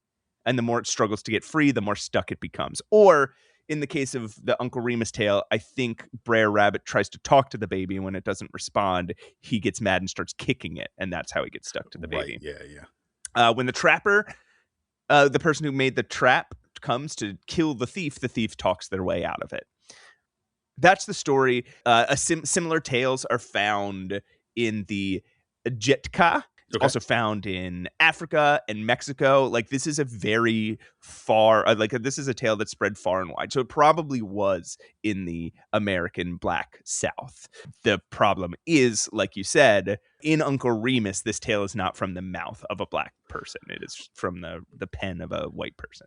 Right. And that's also where it kind of took an actually racist turn, right? That's where it first was used in sort of a racial context around black people. Yes. So it's a cool story, and it is an interesting folktale. So it's not inherently racist, but because of its association with Uncle Remus and because of its association, and it also just became a slur, right? Yes, it also just became a thing people called people. I think in that Richard Pryor Chevy Chase sketch, in early SNL, I think he yells it at him. Right, because it's something you're allowed to say on television. Well, I mean, he says all of the slurs in that sketch that you're not allowed to say on television, too. That's also true. But yeah, Actually, it's fucking racist. I don't think you would be allowed to say it on television. You probably wouldn't be able to say it on television now. But it's fucking racist. And it is really weird for Louise Simonson to put this character here. Yeah. Like, by 1985, the context is there. Mm-hmm. Does she just not know? I wonder if she was just told this story as a kid, and so she knows the story of the tar baby, and so she's just like, oh, it would be a cool power for somebody to have things stick to them. Yeah, it's so bizarre. Yes. I mean, it was shocking to just read this, and I know this isn't the last we're going to see this character, so correct, yeah. It'll probably shock me again, but at the same time, there's nothing racially motivated here. It was tough for me to tell what race this character is supposed to be. Their hair, which is the actual tar substance, is shaped a bit like dreadlocks. Yes. Which, if this character is white, which their skin tone in this makes it look like, kind of suggests, yeah. That's worse, right? Because that means that they are aware of the racial connotations and chose to, you know what I mean? Like, they chose to reference it with the hairstyle. Yeah, but there is nothing pertaining to race in the rest of these comics around it. Which is what makes me think, like, or maybe I'm giving her too much the benefit of the doubt here, but makes me think that she didn't want to just name a character after a racial slur. I just don't think she knows it's a racial slur. Yeah. So this character will pop up again in the next couple years a few times in Power Pack and X Factor. And then it goes away, thankfully. He goes away for 16 years. Okay. And then has one more appearance ever. So I would love to not have to confront this again. Hopefully it's just like a like when your grandma has a racist name for a chestnut or something. Like you didn't realize because you heard it your whole life until somebody was like, "Hey, that's pretty blatantly racist," and then you were like, "Fuck." Yeah. You're right. Yeah. So now you have all that context. So, you know, Erg, Ape, Piper, and Tar Baby are too powerful for the Power Kids. We'll get back into the story, unless you have more to say. No. Okay. They nab the kids and march them down to Annalee's room, coming just close enough to Callisto walking Kurt and Kitty out for Kurt to catch a glimpse of what he was pretty sure were kidnapped children. Right? Good instincts, He's not gonna Kurt. stand for that. After they say their goodbyes, Kurt gives Kitty a heads up, and the two go to investigate. Deep in the tunnels, the Power Pack kids put up a fight against their captors, but ultimately lose when their powers just disappear. Hey, wait, don't we know somebody in the Morlock tunnels that makes powers disappear? Oh my God, we do. Do you think this is? Whoa. I bet not. I bet this is something else. I don't know. What am I saying? I bet not. They're brought straight to Annalee, who promises them they'll love her once beautiful dreamer rewrites their memories. So we're getting a whole new score of Morlocks here. I know. And they have pretty creative powers. Creative powers. They have unique looks. They have interesting names. Yeah. They store the kids in a room with Leech. Leech. Remember him? Whose power is to sap their powers, and who has fallen in love with the cat they brought down. Just instantly. He's just like, hey. He's hugs it. He's cuddling a kitten, and the kitten loves him. Everybody's talking so much shit about him this whole issue. God, yeah. It's so sad. It's so sad to be Leech. Everybody's just like, this fucking kid sucks. I hate this kid. Get rid of this fucking kid. Why does this kid have to be around? We have to keep this kid. They have to keep the kid around to keep Annalee's powers in check, but they don't want him around because he sucks. Right. And they say it in front of him. They have no shame about him hearing this too. Yeah. It's fucked up.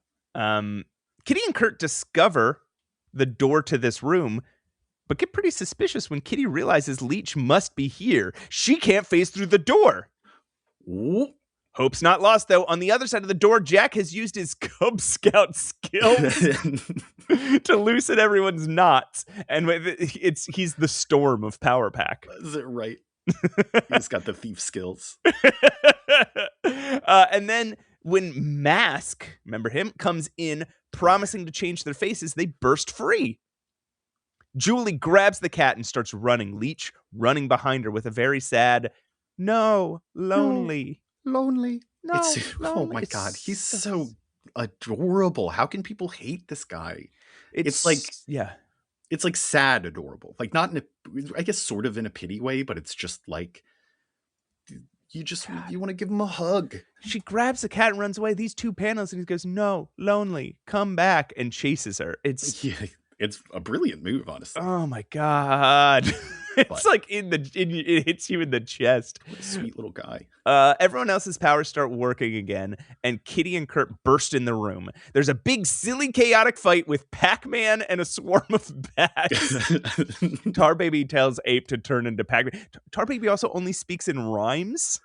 Oh, yeah, that was strange. And a thing I hate about characters, if you're not Jason Blood, don't speak in rhymes. Right, if you don't have like a curse that makes you do it, yeah. What do you do? Well, so there's swarm until everyone's powers suddenly. Oh yeah, Piper summons bats instead of alligators too. Suddenly everybody's powers stop working again. Julie calmly walks back in the room with Leech and the cat, saying everyone should stop fighting and have a chat. Oh, she expresses sympathy for Annalee after hearing about what happened from Leech, but she's got to understand they're not her children. Their parents would be just as sad as she is if the Power Pack kids go missing. They suggest she take care of Leech since he's so alone down here, but Annalee says no way, he's too ugly, and everyone in the room quietly agrees. It's so fucked up. He's standing right there. It sucks. Just like sadly petting this cat. I know, he's just petting a cat. He just wants to be loved. This fucking God. No, he's too ugly to be my kid. Ugh. But more importantly, she seems to reluctantly let them go. To help cheer Leech up, they let him keep the kitten. Oh, Solving two birds with one stone. God. Yeah.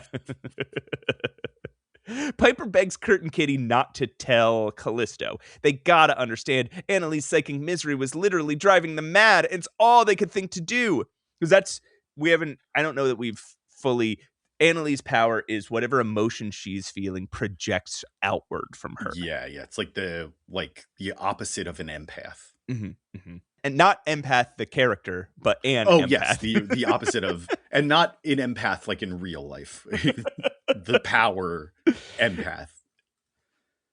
The X-Men and Power Pack take pity on them since they seem to have learned their lesson. The Power Pack return home and settle into their beds peacefully, save Katie, who's a little scared of the approaching storm.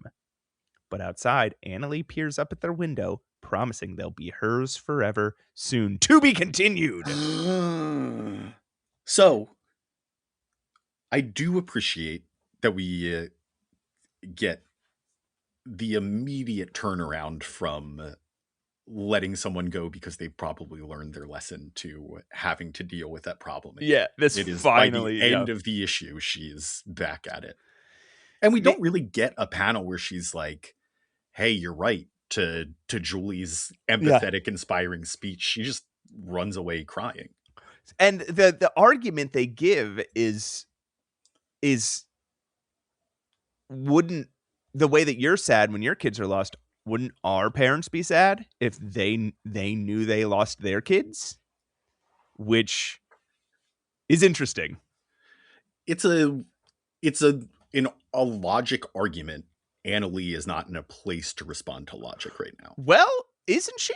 Because I think she responds to it pretty directly in the next issue. I think maybe we should Okay. Into that, Matt. First I want to talk about people's powers real quick. Because number one, Ape can turn into anything. Anything. What are the limits there? Can he turn into the universe? Huh. How could, like, what are the limits to I can turn into anything? He's a big guy, and it seems restricted to sort of the outer limits of his frame. So like Plastic Man. So you said Plastic Man, which I hadn't thought of before, but yeah, maybe that's what you should think. He turns into a jar to capture the children, so he is a glass jar with a face, and he turns his face into a funnel to suck Jack into the jar. Yeah, when Jack turns into gas. And then he transforms himself into Pac-Man for what do you think gas Jack smells like? Probably like a child. Like he probably smells a lot like peanut butter. Ew! Imagine like vaporized child smell. Like that overwhelming. They've been drinking juice all day. And they're always eating peanut butter. It's peanut butter. It's sugar. It's sweat. It's not being able to properly bathe in bathroom. Like yeah. Sweat without the hormones in it, so it's just like salt. Yeah, you're just like, ugh. So other thing I want to talk about is Mask. Actually, we'll talk more about Mask next issue, because we'll see some more Mask. But just remember, he's fucked up, this guy. I hate this guy, Mask. Every time we've seen him, he has been delighting in torturing children. That seems to be his kick. He's like hello. I can't wait to fuck up this little kid's face. All right, so this next issue is Uncanny X-Men. It's Uncanny X-Men 195, and one might say the cover goes a little too hard. Oh my God. Is Wolverine going to kill the Power Pack? It is a Bill Sienkiewicz cover, and Wolverine is holding Katie Power by her costume, like up in the air. Up in the air. He's got his face, his height. He's smoking a cigarette. The smoke's going in Katie's face. She looks fucking terrified, and he's got all of his claws out like he's going to impale a little girl. Yeah, like retracted and aiming at her stomach. Yeah, he's like, I'm going to gut a little girl and blow smoke in her face as she dies. And while the rest of the Power Pack watches terrified. They're like, no! So good. So, Chris Claremont's the writer, John Romita Jr. is the artist, Dan Green is the other artist, Tom Warzakowski's the letterer, Glynis Oliver's the colorist, Anu Senti's the editor, and fuck Shooter is what it says here as editor-in-chief. Huh, mine says Jim Smudge. It says the name Smudge? Jim Smudge. Release date, April 9th, 1985. Cover date, July 1985. The Power Pack are awakened in the middle of the night. I thought this was an X-Men comic. But nope. All four of them are sleeping in bed with their parents because they're scared of the storm. Dude, Alex, you're fucking, what were you, 12? You're too old. You're like 4.5 feet tall. You are way too old to be sleeping in. Arguably so is Julie. Arguably so is Jack. But especially Alex. Alex, come on, man. I do think it's really cute that because this is a direct continuation of of Power Pack number 12. At the end of Power Pack 12, they're all settling into bed. Alex mentions that there's a storm coming and she's a little scared. And then we open X-Men 195 that evening as they all sleep together in bed because they're scared of this storm. Yeah. And it's gotten really intense. So this is like hours later. Right. When their parents wake up, though, they're scared too of the 4 strange children in their bed. What? They never had children. There are no toys or children's furniture in the house. How did these kids even get in here? When they discuss calling the welfare police, the kids, obviously confused and scared, get the hell out of here. They do. I love that one of the parents is like, I guess we should call the cops. And the kids are like, shit, we gotta go. And it's worth mentioning it is worth mentioning the parents immediately have an affection for the kids and immediately are super sad that they never had kids of their own. Like they always wanted kids and never could have them. And I think that's important for an argument that one of the kids makes later. Okay. Yeah. This was also, dude, my biggest fear as a kid is my parents would forget me. Oh. Or they would just disappear. Like, when I would think about, I never liked the idea of heaven for a million reasons, but when I would think about, like, the idea of, like, what if you had multiple lives? Like, what if you came back? What if you reincarnated? I was always the thing as a little kid, but like pre-6, pre-7, like very little kid was like, but my parents won't know who I am. I won't know my parents, and my parents won't know me. Because if I don't remember my previous life now, I won't remember this life next time, and then I won't know who my parents are. I won't know these two people. They'll be strangers. I won't even remember them. That's terrifying. Yeah, it was so scary for me as a kid. Did you never? I was always worried. Yeah. No, mine was, in the movie Hook, when Captain Hook tells Peter Pan's kid, like, hey, your parents don't actually love you. They are just pretending to. I remember being terrified of that. I was also probably explains a lot about me as an adult. I was also terrified that like robots or aliens or something had replaced my parents and were just pretending to be my parents. Yes, I wasn't scared of that. I was always a little suspicious. I was looking out for it. So the kids immediately run to the supers unit, Mr. Ortiz. Remember, they stole his fire extinguishers. But I love that the super is a regular character. But he doesn't recognize them either. They take to the streets hiding behind. Yeah. They knock on his door and he's like, it's 3 a.m. Who are you strange children knocking on my door? And they try to explain the situation and he's like, okay, you're clearly not okay. Why don't you come in? I'll try to take care of you, help you get this sorted out. Like, he's being very nice. And the kids go, run for it! And they book it down the hallway. They take to the streets hiding behind a dumpster as the rain pours down on them. How could this be happening? Alex remembers something. Didn't the Morlocks they just met have a beautiful dreamer who could change people's memories? Assuming they're up to their old tricks, the kids take to the sewers to find the Morlocks. You can't keep these kids out of the sewers. They love it down there. Get out of the Despite all the lessons you've learned. They just keep going down there. Get out of there, kids. Where Power Pack didn't show up to school today. Check the sewers. Makes my thought about what Alex smells like so much worse, too. You mean Jack. Jack is the one who turns into gas. You think every these damn kids straight. I think every one of them is named Alex.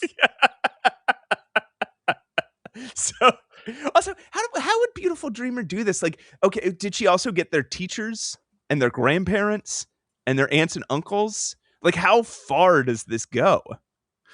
Why go for the super specifically? Yeah, that seems like a strange, unless you're going pretty far down the chain of command there. Right. It's a trap, they realize, when they're immediately ambushed by Mask, Erg, Tar Baby, and Ape. Only Katie manages to escape, evading Mask's grasp. Say that. Mask's grasp. Mask's grasp. Squirrel Girl's Mask's grasp. When he tries to grab her, he only brushed her face. She runs through the dark subway tunnels until she's found by the police and taken to the hospital. Since she's zapped one of the police in the process, this all makes the local news. Grabbing. Yeah. Once again, Julie is like, or is it Julie? Yeah. No, it's Katie. Katie is trapped in the subway tunnel. A police officer finds her and is like, hey, I'm here to help. You're in a subway tunnel. I want to get you out of here. And she turns around and is like, zap! No, get away from me! And like stuns him. The Power Pack are explicitly anti-cop. Yeah, they hate him. And then I guess it's like enough to make it on the news. Okay, they do arrest her. They arrest the little girl and she doesn't escape the police's grasp. There's a couple others further back that grab her. I guess so. So it makes the local news, grabbing Kitty's attention, who recognizes the unidentifiable girl's costume. The face may be hideous. What? Hideous. But this is definitely Katie Power. This must be the work of Mask. So, also, I guess Kitty is in college because she talks about having Dr. Powers, their dad, who was a college professor. Yeah, like he's by trade. She's got to write a research paper for his physics seminar. So I imagine, because she does reaffirm for us that she's 16. She's not college age. Like, I thought maybe we were taking a time jump or an age jump for her just to make her an adult at this point, because that's got to happen sometime. But that's not what's happening here. She's still 16. She is taking, I guess, college level courses. That maybe whatever Max Power teaches. I call it Max Power. I don't know if that's actually. It's not. Professor X, I guess, can't offer it. So I guess it's one of his blind spots. There's only so much. His name is Jim, but there's only so much that Charles Xavier can teach. But the other neat thing here is Katie gets away and she's like, oh, he missed me. But you can kind of see Mask, like his hand just brushing against her face. And then we follow her for the next 2 pages and we don't see her face. And I imagine, Matt, you knew what was going to happen here. Yeah. But it's still uncertain until you turn the page a couple of times and you actually see her face on the news. And she looks like a Who from Whoville. Yes, she definitely does. Kind of like a Dr. Seuss ass face. Yeah. Essentially, they move her mouth all the way down to her chin, but they leave her nose where it is. So she's got a giant upper lip. And they give her a bunch of wrinkles and they like turn her nose upwards. Yeah. And like a really strong, what do they call this thing? Frenulum? That's what I meant by upper lip. So Kitty immediately rallies Rogue, Rachel, and Logan to join her and phases Kitty out of the hospital bed where she's been restrained. There's a doctor outside that's like, just calling this little girl ugly. Yeah, what the fuck? He's like, poor hideous girl. She's like, he even says, like, one of the doctors says, I've never seen anyone so miserable. And the other doctor says, or so ugly. Fuck off, dude. What are you doing? You're a doctor and she's a little girl. And she's right there. Yeah, what? Okay, I want to mention this really quick. This is a crossover between Power Pack and Uncanny X-Men, but it's also like Louise Simonson and Chris Claremont having a conversation, and she's like, all right, I got an idea for a story. I'm going to do it, and then you do it, okay? Right, we're just going through the same. I'll do the story, then you do the story. And you, like, let's see how you would tell it, and I tell it how I would tell it. My story, they all get curious. They chase a cat into the sewers. In your story, a little girl gets disfigured. All right. They phase Katie out of her hospital bed, and then she lets Rachel read her mind and share her memories with the team, confirming that the Morlocks are at it again. Everyone looks to Kitty for the next move. Despite her hesitation, they tell her she's leading the mission. This is so cool. This is like earlier, Wolverine is already looking at Kitty being like, damn, she's rallied us all together. She knows what she's doing. Also reflecting on Kurt being the leader and being like, I would never want to be leader. Kurt thinks he's not doing a good job, but none of us would be doing half the job he is. So right. It's already established. Wolverine doesn't want to lead. Kitty is becoming more mature in her role on the X-Men. And then here is where Wolverine is like, what's the next move, kid? Like, it's Kitty. Yeah, Kitty's the leader. Yeah, And Kitty does a good job here. Like, she has like this like jacket in her bag that she gives Katie, and she's like, this makes you an honorary X-Man. Nobody's got a jacket like this. Yeah. It's really sweet. Cute. So, do you notice in this one panel there's just a swirl? Yes. What's it looks like somebody tried to draw the sun inside of his hospital room and then gave up. There's just a swirl. It's just a swirl. It seems to have no bearing on anything else. It doesn't make any sense. There's just a swirl there. It doesn't look super out of place, but if you notice it It doesn't Right, make you any could sense. your eyes could glaze over it. But the inker decided to ink that. Yeah, I can't imagine that's penciled in.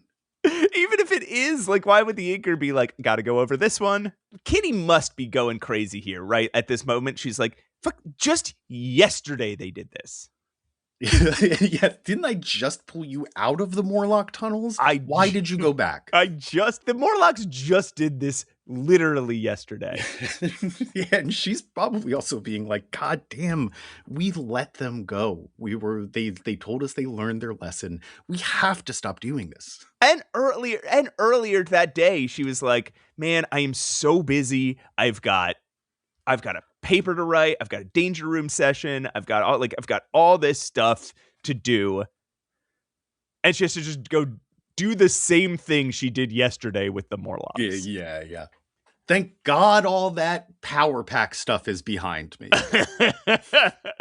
A short time later, they're a mile underground. Kitty phasing the team plus Katie right back to Annalie's chambers.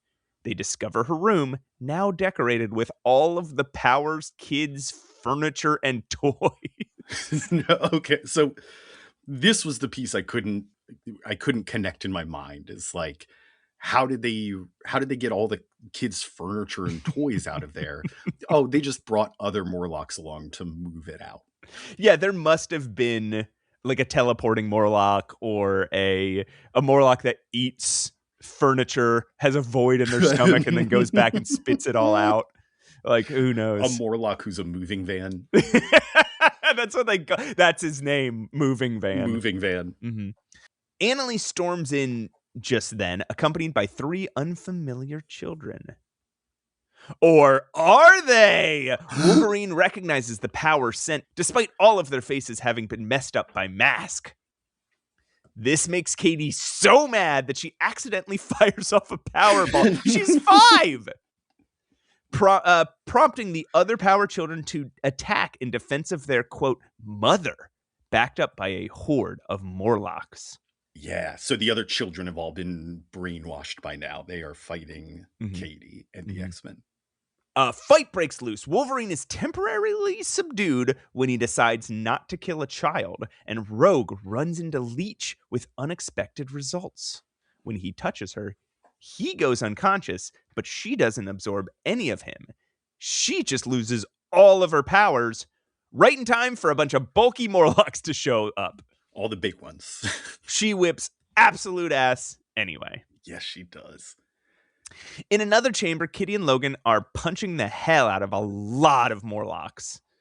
Logan defers to her command not to use his claws until, of course, they're severely outnumbered. And he tells her he's just going to do it. He's like, hey, man, I don't know what else to do. I got to start shredding people. And she's like, there's nothing.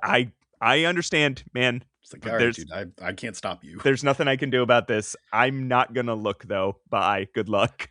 Which is, I mean, this may look like Wolverine defying the orders of the person he just said was in charge, but this is how Wolverine treats every leader. Yeah. He will listen to them until he's like, I'm sorry, I got to start killing. Right. But with Kitty, he's like, hey, I hope you understand. There's no other way. So Kitty runs off to find Annalie and save the kids, finding them just as Katie is begging Annalie to let her and her siblings go. Kitty taunts and shames Annalie until Callisto... What's the matter? You lost your kids? Little dead kids. Stupid lady with her dead little kids. Until Callisto storms in demanding an explanation. You're fucked now. We should say Kitty's doing that on purpose to trigger... Yes. Annalie's powers. Trying to make Annalie so upset that the wave of emotion, the psychic wave of emotion, reaches Callisto far across the tunnel. Yes. It's not just to be a dick, but she says some pretty harsh things about Annalie's kids. Yeah. I bet your kids were dumb anyway. I don't remember. A short time later, Callisto is commanding her people to restore the children's lives back to normal and chiding Mask and Annalie. Annalie asks Callisto to just kill her. But Katie takes pity and offers Annalie to be sort of an honorary grandmother. invites her to Thanksgiving. Which Katie does. You don't know this, but Katie does several times in Power Pack, invites people to Thanksgiving. And then there is an issue where it's like, it is Thanksgiving. And it's like Wolverine and Kitty Pryde and Cloak and Dagger and Anna Lee and maybe the Punisher all show up. And they've got to like hide it from their parents. It might be an annual or something. It's so good. That's awesome. This is the thing. Katie keeps meeting these superheroes, and she's just a little girl. So she does stuff like she asks the Punisher to tell her a secret. Like she asks Wolverine to tell her. She keeps asking people to tell her secrets and inviting them to Thanksgiving. It's so funny. Well, I mean, that is the ultimate like child power fantasy, right? You are such good friends with a superhero that they are telling you secrets. Yeah. What secret do you think the Punisher told Katie? When a person dies, they shit themselves. I'll see you at Thanksgiving. All right, so everyone's happy. No one is punished. And then suddenly Rachel gets a mental call from Magneto for Secret Rewards to the end. It sucks. Fuck Secret Wars. Yeah, they ruin it, but it's restricted to the last panel here. It's just the issue ends, and then there's one more panel where Rachel is like, Secret Wars 2! There's a point here where Katie's like, I just wanted to be an adventurer like Luke Skywalker. And Wolverine's like, and she's like, and then it all went wrong. And he's like, it didn't go too well for Luke Skywalker either. Wolverine's a Star Wars nerd. He's absolutely right to be like, actually, while you may have enjoyed the films, Luke Skywalker actually had a very difficult experience. That Wolverine thinks about movies in that way. Like he watches blockbusters and he's like, man, that Elliot really went through a lot of trouble with E.T. I feel almost guilty watching this thing. I feel bad that I'm enjoying it while Elliot is having such a rough time. What a burden for this boy to carry. This'll break him. It might not happen now, but over time, this'll break him. Here's my problem with Mask's powers. Okay. Let's hear it. He can adjust faces like they're putty, right? So, except for his own. So imagine somebody hands you a perfectly sculpted human face made of clay. Sure. And they're like, fuck this up. And you fuck it up. Yeah. And then they come back to you a little later and they're like, I didn't want this fucked up. Can you put it back? Could you put it back the way it was? No, of course not. So even a master sculptor couldn't put it back exactly as it was. So it either implies that there is a natural shape to these people's faces and he is stretching it against that. And all he's doing is like releasing a catch, right? Sure. Like, oh, if I pull this string out, your face goes back to normal, but it's not a real string. It's like or he is the world's greatest sculptor with a photographic memory. That would be pretty cool. He's got a lot of spare time on his hands. And I think the same thing about characters who can fuck with memories, like even Professor Xavier. How do you put somebody's mind back the way you found it? Yeah, it seems like that was a lot of bridges burned. Which Beautiful Dreamer does. Is she reconstructing false memories that, to the best of her memory, are what happened? Right. Or is it just like there's actually a sort of veil over their memories that she just has to remove? Right. Or that Mask just has to undo. Exactly. Right. Yeah. Like your face is still there. Or like maybe he can see your DNA and he knows.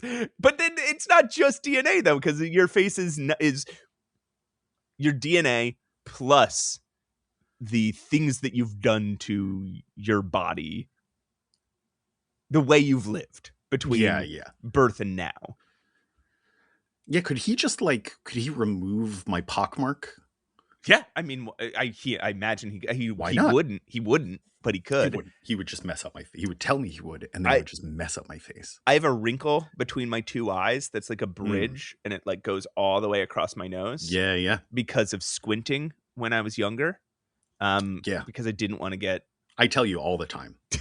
glasses or contact, but it's just like a line, and I think it looks like it's like the stupidest little. I think it's great. It gives your face personality. But I want that I don't mind. I think it's cute. I don't want just like a line. It's like when you draw glasses on a face as a kid. You just draw a line across the nose. Between the two eyes. And that is what my wrinkle does. And I hate it. And a mask could just reach in and just go like, just smudge it off. Right? He could probably make a shit ton of money doing that too. Yes! No matter what his face looks like. Oh, and instead of becoming the world's most famous plastic surgeon, he just likes to sit in the sewers and be like, oh, I'm ugly, so everyone else should be ugly. and I'm impoverished, so everybody should be miserable like me. You don't have to be, man. No one would care that you're a mutant or that you're ugly if you could make everybody beautiful. If you were... For you specifically, Mask, this is a choice. Yes, yeah. Can he fuck with bodies too? I don't think so. No. Pretty sure it's just faces. Just faces. There is a good thing in this issue. Rachel is interacting with Katie, and we get a lot more personality out of her in these 3 panels than we have so far. So she's great with kids. Like she sits down, she knows exactly how to talk to her. She gives her jacket and like develops a rapport with her, and then asks for permission to read her memories and is very clear in terms that a child can understand of like, here's what I'm going to do. Here's what it means. We will know all your secrets. So if there's anything you want to hide, like we promise we won't tell anybody, but you should be informed before I read your mind that this is what's going to happen. And it's like, oh, of course you were a psychic raised by Xavier in your timeline, that he hammered into you the ethics of being psychic. Not ethics that he necessarily follows, but it's rules that he basically wrote. So this is who Charles Xavier should be. Interesting. Right. I thought that was really neat for her just to fully understand the ethics of the situation and know how to make it comfortable for the other person. So we're finally getting some character development for Phoenix and a name. She has a name. Yeah. And some character development. It would really suck if Secret Wars came along and ruined her and next issue was her last issue in the X-Men. Yeah. Why would you even say that? That would be I don't know. It's a weird thing to say. Edit this part out, because that is the most redundant, obvious thing you've said, I think, in the history of this podcast. Okay.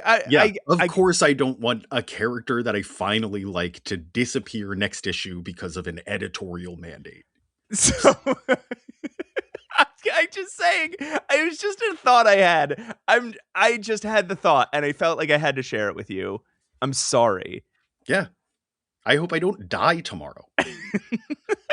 God, what if I die tomorrow? Oh my God.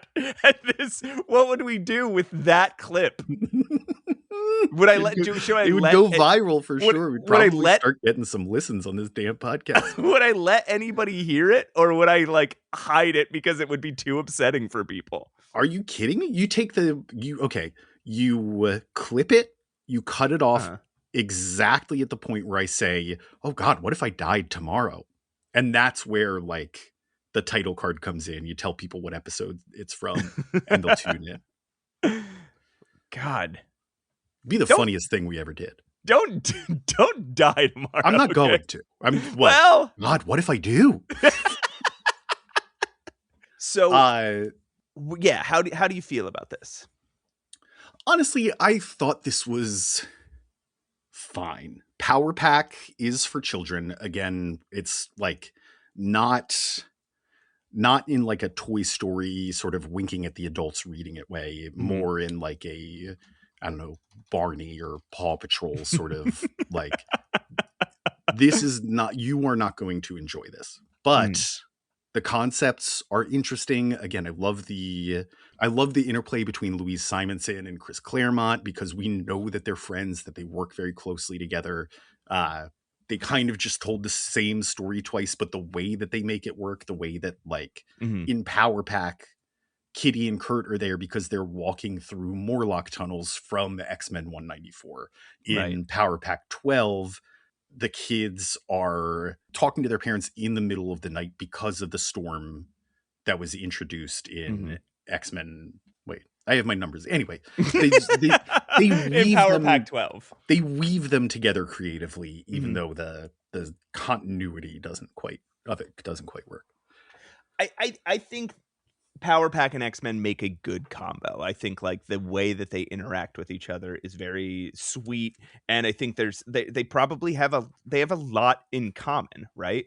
Power Pack are hiding their identities from everybody. And they are still trying to learn their powers. And they're all young, and so were the New Mutants, so were some of the X-Men, right? Yeah, I'm sure the X-Men as characters see a lot of the Power Pack, or see a lot of themselves in the Power Pack. Yes. Because they remember being kids scared of their own powers and trying to figure it all out. The Power Pack don't feel to me like four little Spider-Mans, four little Peter Parkers. They feel to me like four little X-Men characters. Yeah.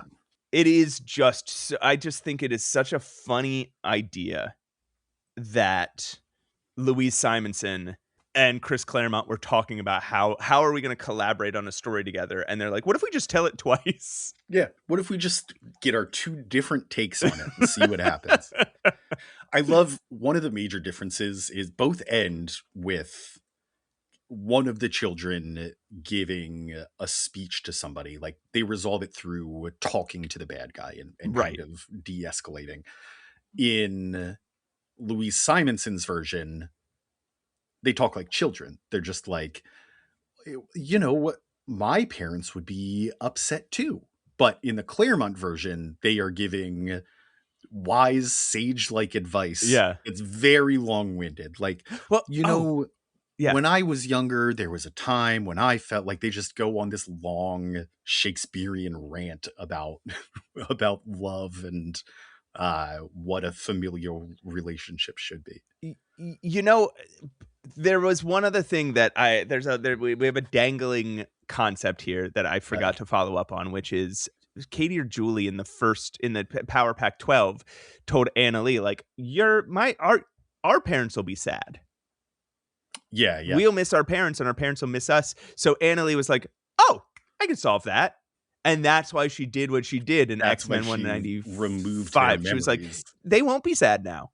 Now no one will be sad. And you guys won't remember them and they won't remember you. And so no one's sad. So I actually fixed it. Yeah. Problem solved. This is why a mentally unstable person, you don't try to argue against them logically them out of it, because it's also why you should just express your own feelings instead of putting them onto someone else in a real sincere discussion. Good point. Don't say, well, don't do this because, my friend wouldn't like it. If you're the one that wouldn't like it. Oh, I love it when you bring your acoustic guitar to my parties, but my friend has this thing where they really it's the sound of guitars. It's the way that strings reverberate. It hurts their wisdom teeth.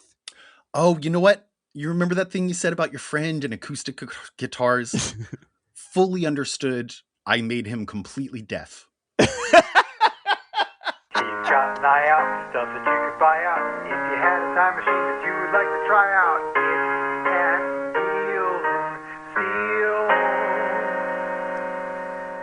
Ooh-wee Bat. Did you hear that theme song? It's time for Pat Steals and Deals. Yes. Yeah. It's the same one we've done for 64 episodes. This is my thing this way is like, I'm playing the role of bad podcaster this episode, where every time we come back from a theme, I'm like, what was like? I'm just pretending like I don't know what the themes are, or that they came really. Yeah, Are you sure? just like, are you sure it's time for that? just like, gotta say something now. Gotta say something clever. Don't have anything. I'm just gonna pretend like I don't know what the fuck it is. This is why I start all my segments with "ooh," because I'm figuring out what I'm supposed to say next. As long as you need to. Joke, think of jokes. Ooh, think of a joke, think of a joke. Ooh, think of a joke, think of a joke. Right, his name's Matt. Matt! Today, we have a pretty intriguing ad, Matt. How would you like to, here's the headline, start your own ripoffs gang? Okay, I'll read you the copy. Ripoffs. Okay. Ripoffs. They're sporty athletic shoes in a variety of styles and awesome colors. Each pair comes with 4 different Velcro-backed colorful stickers that you can put on and rip off special spots on each shoe. You have a sneaker. And These then are Velcro stickers. There's sneakers. And you Velcro get the sneakers. Stickers. You buy the sneakers. So ripoffs are the sneaker. What? Okay. And on this sneaker that they sell, they have a bunch of little spots with Velcro. And then they also sell, they call them stickers, but they're just like Velcro patches. So you can stick them on the shoe and trade them out each day. Patrick. Yes. These are Crocs. Essentially, yeah. This is like the little pegs you can plug into your Crocs, but on a sneaker, a shoe that you can actually wear out in public and not be ashamed. The only one they show here is a sticker that says, a quote unquote sticker that says $2 off. Yes. Yeah, that is the one display.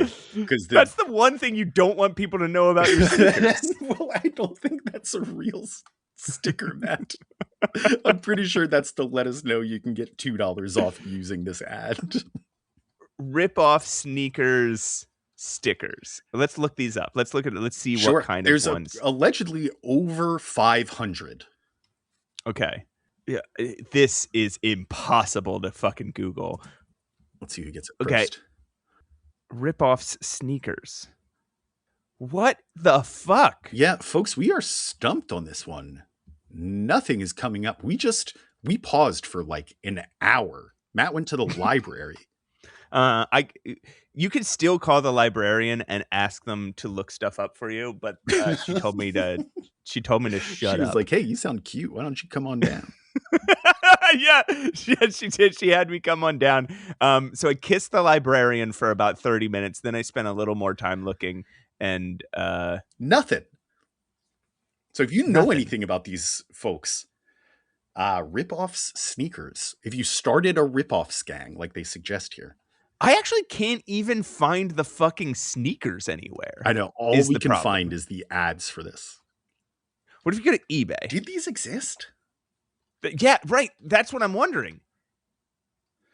Couple more things while you're looking this up. Number one, their tagline is "The only crime is not having them," because they're called rip-offs. So they have to address the criminal element to the name. And then the other, I think this is very nice. They give you a $2 off coupon here, but in fine print they say if you don't want to cut the coupon out, it's okay to just write the words Marvel Comics offer on your rip-offs mailer or order form. So you don't have to cut up your comic to use this one to get this $2 discount.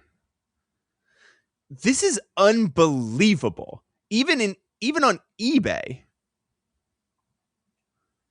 it's the only thing you can find is the ad. They do list a hotline here on the ad. Rip-off special hotline. You want to try calling it? Yeah. They're only open Monday through Friday. How would we know? How could we?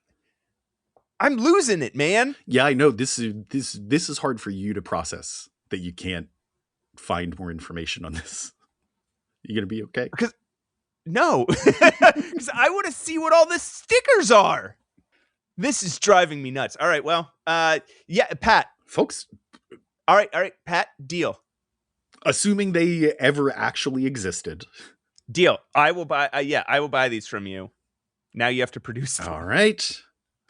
Another successful Pat's Deals and Steals. That means you have to fucking produce them. Not in the role. He's got an eye out, stuff that you could buy out. If you had a time machine that you would like to try out, it's Pat's Deals and Steals. Well, that's the show, folks. That is Mutant Menace. Mutant Menace, episode the podcast. 65. Can you believe that, Matt? 65? 65 episodes. You get- That's more than 52. The X-Men only made it to 68 before getting canceled. We are dangerously close to that. To getting canceled. Don't cancel it. Well, we did talk about a racist Yeah, folktale in this one. Well, guys, thank you so much for listening. Why don't you go into our show notes? Yeah. And you can go Read 'em. to you can get a link to patreon.com/mutant menace. You can also get a link to our Instagram page, which is Mutant Menace Pod, or our email if you want to be on Pat's email corner, mutantmenacepod@gmail.com. You can check us out on YouTube, Mutant Menace Podcast. Discord should also be in the show notes. Just go ahead and Discord's in the click show there, notes. join us, and talk about Yeah, I can't really give some you- dumb stuff. I can't tell you like the It's too address complex. for a Discord. It's too That's not how complex that works. for Matt's little brain. So, like, share, subscribe, all that stuff. It really is important. We cannot stress that enough. And if you want to join the Patreon, we have some cool stuff over there. Thank you, as always, to Krills Wilson for the music and to Julia Selly for the voice of Trish Tilby. I just saw Julia last night. Me too. I saw you last night. Me too. How about it? And I saw you and your wife. Don't talk about Now my that wife. now the internet knows that your wife was at a party. And I guess You must be so embarrassed. cut that out. And I guess that leaves us just with one last thing to do here, right, Matt? The catchphrase that we say at the end of every episode of this podcast. That's right. As always, folks, you're not my mama. And remember, yeah, witch knows, so shut up.